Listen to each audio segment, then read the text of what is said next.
ખેડૂત મિત્રો, આજે બનાસકાંઠા જિલ્લાના ધુણસોલ ગામે એક પ્રગતિશીલ ખેડૂતની મુલાકાતે આવેલો છું. તો ખેડૂતે એમને 1 વીઘો મરચીની ખેતી કરેલી છે અને મરચીની સાથે સાથે એમને ચોળી છે, તરબૂચ છે, ટેટી છે, કાકડી છે, બધા પ્રકારની શાકભાજીનું એરિયા વાવેતર કરે છે. અને આપણી પરફેક્ટ કંપનીનું બાયોકિલર નંબર 1 અને રિબોઝોમ 2 વર્ષથી વાપરે છે. તો એમને આ સાલ એક નવો અખતરો કર્યો હતો કે મરચીની અંદર જે ટેટી તરબૂચની અંદર એ પંપ બનાવતા હતા અને બાયોકિલર નંબર 1 અને રિબોઝોમનો ઉપયોગ કરતા જ હતા. અને આ સાલ એમને એક પંપ થોડોક વધ્યો એ એમની મરચીની અંદર યુઝ કર્યો છે. તો આપણા ખેડૂતને મુખ્યથી સાંભળીશું કે એ પંપ વાપર્યા પછી એમની મરચીની જે 4 લાઈન છે એની અંદર કેવું રિઝલ્ટ મળ્યું. તો આપણે ખેડૂતના મુખેથી સાંભળીશું. નમસ્કાર ખેડૂત મિત્ર. નમસ્કાર. આપણું નામ? પ્રકાશ ઠાકોર. તો આપણે જે શું આની અંદર વાપર્યું હતું? રિબોઝોમ અને બાયોકિલર નંબર 1.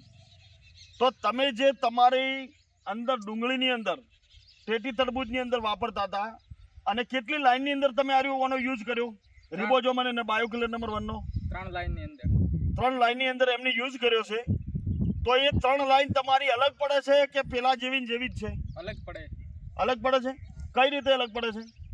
આમાં લીલુંછમ હરિયાળી છે ને. હવે આ એકદમ ગ્રીન છે, ફ્લાવરિંગ સારું છે અને આ છોડ એકદમ ગ્રીન દેખાય છે. તમે જોઈ શકો છો, નજીકથી બતાવજો કેમેરાથી.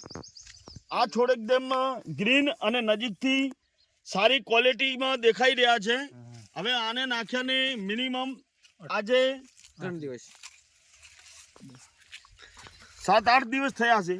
તો આપણા પવનપુત્ર એગ્રો સેન્ટરના માલિક જોગાભાઈ પણ અહીં હાજર છે. તો જોગાભાઈ, તમે જે આ રિઝલ્ટ તમારી નજરની સમક્ષ જોયું, જે 4 ચાસની અંદર અને બીજાની અંદર યુઝ કરેલ નથી બાયોકિલર નંબર 1 ને રિબોઝોમ, તો તમે ખેડૂત મિત્રોને શું જણાવી શકો આ રિઝલ્ટ જોઈને?